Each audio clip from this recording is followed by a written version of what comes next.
today being the last day of the month of February 28th, and it being also the month for Valentine or love.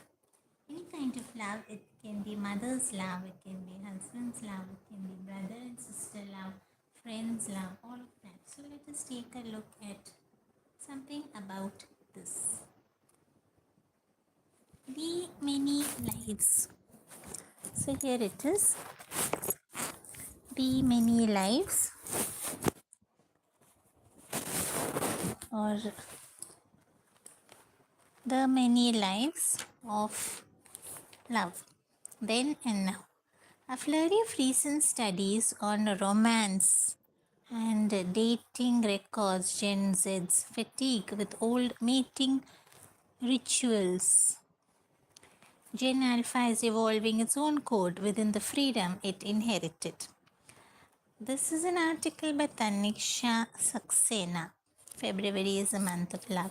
And as the song says, let's talk about love and its temperamental sibling, which is romance. So, according to a flurry of recent studies, 2026 is witnessing several important shifts in youth mating rituals. One is hot take dating, so partners seek shared values and radical transparency, and strong views are stated upfront. So, friend fluence is a growing power of buddies to shape romantic choices through group dates, double dates, and collective vetting. So, the science of dating has replaced the search for the one, encouraging experimentation and learning in early relationships instead of destiny driven thinking. Then there are micro transactions, small thoughtful acts like a midnight airport drop, stocking the fridge while a partner is away, preferred over expensive gifts. So rudeness and extreme macho posturing are firmly out. So what matters instead? What is it that matters instead is emotional vibe coding and vulnerability is the new red rose. So to Gen Z and to some extent Generation Alpha, vulnerability isn't weakness, it's vocabulary. Love now arrives with disclaimers. I need space. I'm not emotionally available right now. This is my boundary, says Dr. Aditi Govirkar, who's a mental health advocate and actor. OTT shows like Mismatched simply held up a mirror to what this generation is actually experiencing, and that relatability made them feel seen. So, the hit TV series is about a traditional never say die romantic who is smitten by a free spirited girl whom he wants to marry. So, romantic fasting is a new trend that reflects an aversion to traditional must do's by not participating in Karva Chauth and Valentine Day rituals, switching to airplane mode for mental and physical self care. So, paradoxically, in an always online world, platforms like Instagram and X, formerly Twitter, continue to shape how relationships are perceived, and manipulative practices like breadcrumbing, stringing somebody along with little gestures and messages without making a commitment, don't cut it anymore in an era of transparency and public accountability. So, a 2025 study found no significant gender differences in commitment levels among Gen Z, underscoring that emotional satisfaction now matters to both sexes equally more than conventional cosplay. Academic institutions, including Delhi University, are introducing courses on navigating modern love, how to spot red flags, manage expectations, and survive heartbreak. So, the boundaries between two generations that are shaping trends today, namely millennials and Gen Z, are blurring. So, Z is not for the all work, no me trope, supported by online communities, while millennials are sick of the everyday pressures of work, home, and relationships. So, online content has become emotional scaffolding. OTT platforms, podcasts, and social media have expanded who gets to tell love stories. Queer, interfaith, poly, neurodiverse, says psychotherapist Namrata Ji. So this reduces shame, it makes romance inclusive, but it also introduces pressure. So emotional intelligence can become performative, vulnerability a metric, and people feel compelled to do progressive love publicly. So Gen Z has a romance ready mix, traditional Indian values plus self-determined digital first approaches to romance in almost era where gratification is binned and the sweet sharpness of yearning and anticipation and then the reassurance of presence matter more. Another highlight here says that parental attitudes are changing towards marriage. So the emotional safety of a daughter will come first to the mother. Fathers worry less about community optics and are more concerned about the financial stability of the suitors. So to continue here, about 753% of Indian Gen Z seek equal partnerships. So Jane captures the shift clearly. Love is no longer defined by the outside world comprising family, duty, society, or fixed roles. It's becoming an internally guided experience. Now, parental attitudes are changing towards marriage. The emotional safety of daughters comes first to mothers. So, fathers worry less about community optics, they are more concerned about the financial stability of suitors. So, the markers that record the historically relevant brand ambassadors of romance have continually shifted across films, music, and books, mirroring broader social change. Now, regarding films, they have been the most powerful influencers of all. So, in the black and white Ek of Devdas and Dilip Kumar's Haunted Restraint, love was a lifelong wound, a beloved forever out of reach. So, in the 1970s and 80s, the avant-garde film Bobby launched the demure Paul Richard Duenas, Dimple Kapadia, and the strawberry cake charm of Rishi Kapoor, making young love cheeky and bold. And the South romance was dramatic, it is ethically binary. Good triumphed over evil without nuance, embodied by stars like NTR, MGR, Vijayanthimaala, and Jayalalitha. Now, today, films like Tiruchitram Balan with Nitya Menon and Dhanush allows romance to step aside for personal growth and emotional realism. Parvati Tiruvottu and Prithviraj Sukumaran have played tragedy, queen and king, selfless and tormented by conservatism, not rebels. So 15 years ago, love grew in the wild. Parks, lakes, behind beach shrubs, in the dim corner seats of cinema halls. A new generation is now, let me continue this. Hold on there, don't go away. I'll be back in a few moments.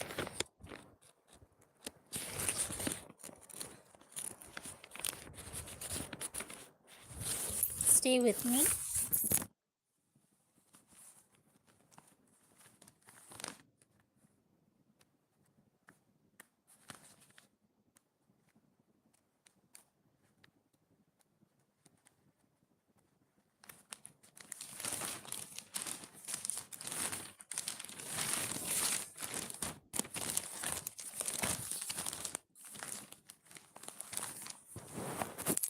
Yes, so like I was saying, there is a lot of kindling, building, growing connections to movie screens and TV now, says Siddharth Alambayan, who's a storyteller and creator. Now, music, regarding music, As a parallel evolution, both Kishore Kumar's O Mere Dil Ke Chain and Chura Liya Hai Tumne Jo Dil Ko, then To Hum Se Hi, sung by Mohit Chauhan, for Jab We Met. All of this is continually reframed romance in the Hindi film song universe. So today, the tearjerker Sayara title song, which was sung by Fahim Abdullah and Karan Ojla's Toba Toba, all of that reflect the same social and creative shifts as of old. So continuity is the right key for lyricists too. The melodic romanticism of Prasoon Joshi and now Irshad Kamil and Amitabh Bhattacharya, all of that have secured the decades which are ruled by Anand Bakshi's accessible romantic purity. Sahir Ludhianvi's burning philosophy, while poet-philosophers Javed Akhtar's and Gulzar's work span years of melody magic. So Tamil cinema has also mapped every shade of love, from Gemini Ganeshan's gentlemanly wooing to Ilayaraja's timeless music, from C.V. Sridhar's Kadalika Neramilla to the pathos of Moonram Pirai, from urban romance in Maunaragam to society tearing love apart in Kadal, from nostalgic longing in Vinay Thandi Varuvaya to social media entanglements in Love Today. So, Malayalam cinema, meanwhile, has often treated love as fragile and ethical.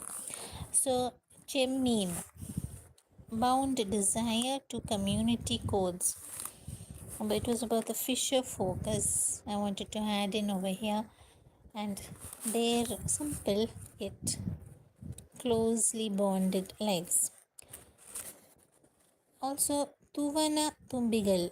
This explored intimacy, loneliness, and personal choice without moral grandstanding. Then we have books.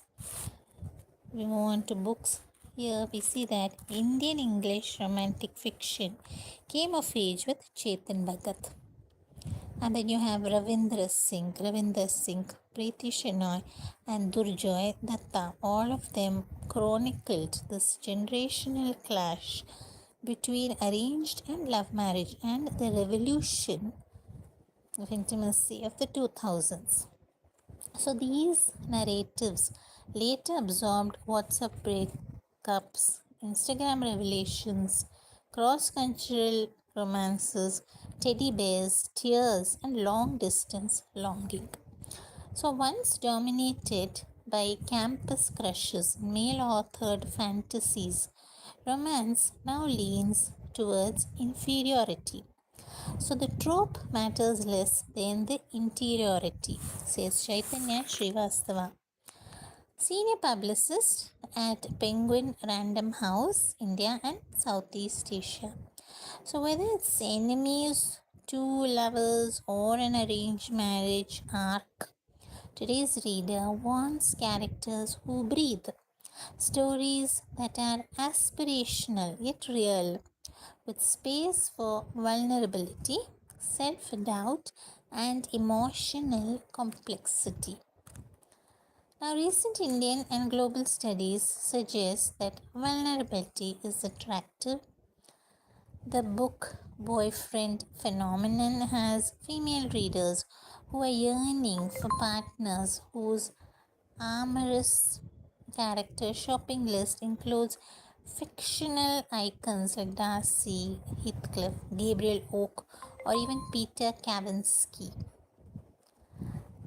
And we see that emotional intelligence has emerged as a defining love trope.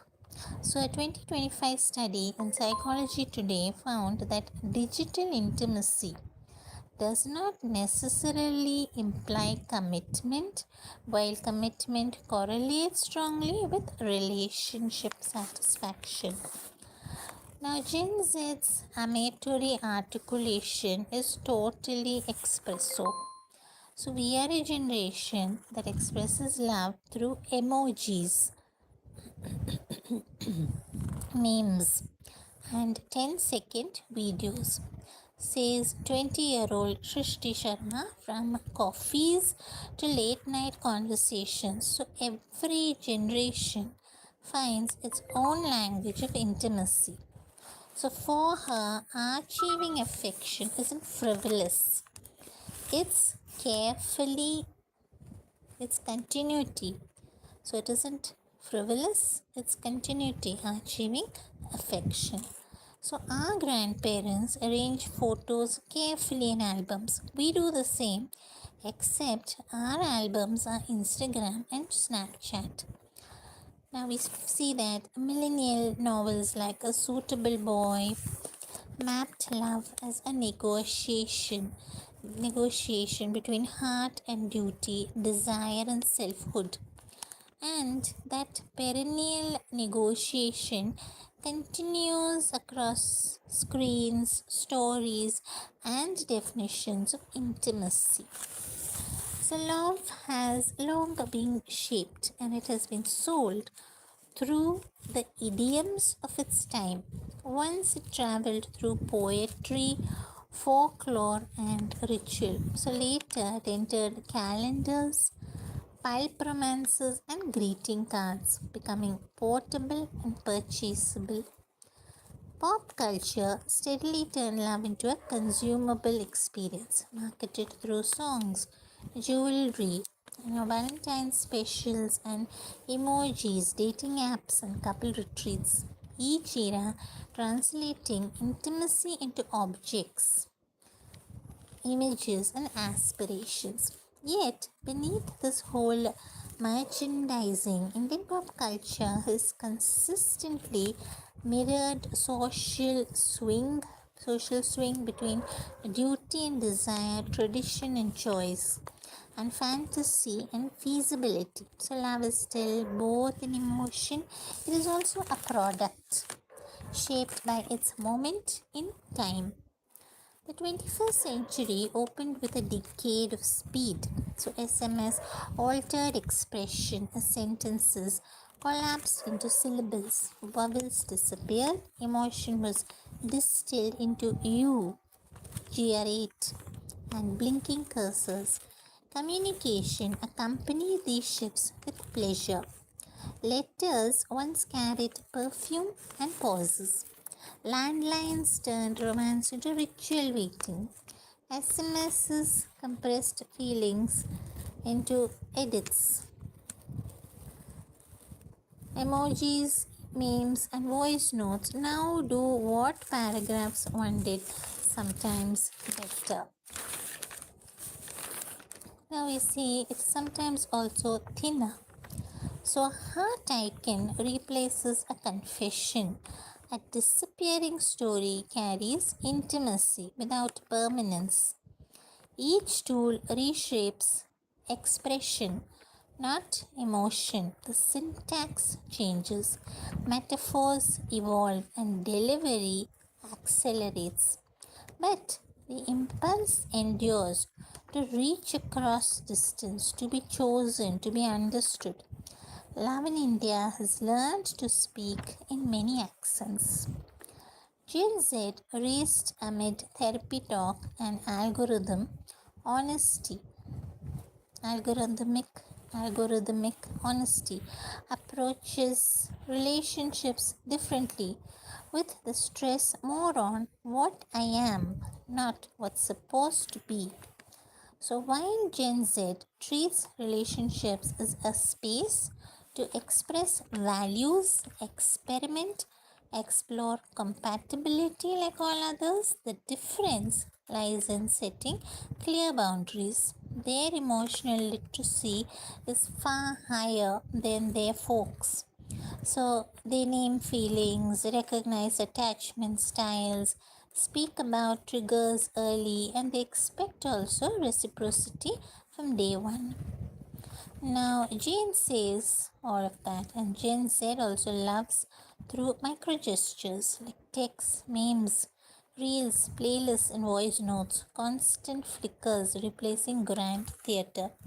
OTT has reshaped romantic education too. So, modern love Mumbai, and Mismatch don't sell fantasy, they reflect it back. Now, Gen Z is still learning Z grammar while forming their own through smaller bits, short form videos, gaming platforms, always on messaging. Intimacy is built not with speeches but through side by side presence. And one Shagarwal, 14, explains, I'm obsessed with Minecraft, where I met my girlfriend. We were rebuilding a ruined village on a survival server. Working together in a digital world made it easier to open up in the real one. By the time we video called, it felt like we already knew each other. So, yet, language, even healing language, can bruise when misused. Dr. Govind Rikar flags the paradox. It helps people, flags this paradox, which is therapy language is a double edged sword. It helps people speak about boundaries and triggers, which are powerful tools. But without nuance, it becomes a weapon. So, saying you're toxic is easier than saying I'm hurt. So, pop psychology has empowered emotional literacy, but it has also led some to mistake jargon for depth. So, India's ever lives in contrast. Couples cross borders of country, religion, and gender, all of that to be together, while elsewhere, love still invites punishment. So, weddings are live streamed with parental blessings, even as stories of violence persist. Acid attacks, rapes, and murders, progress and peril, all of that coexist. Now, for young daters, SM stories are mirrors. So, says 22-year-old Alok Johri, I was scrolling through reels and I found people talking about exactly what I was experiencing. So, this didn't exist a decade ago. Hearing real stories makes me feel less alone. So, when words fail, music speaks, and Taylor Swift bridges this pain. So, indie pop and micro poets translate unfinished feelings. So, we'll stop there and we'll continue with this later.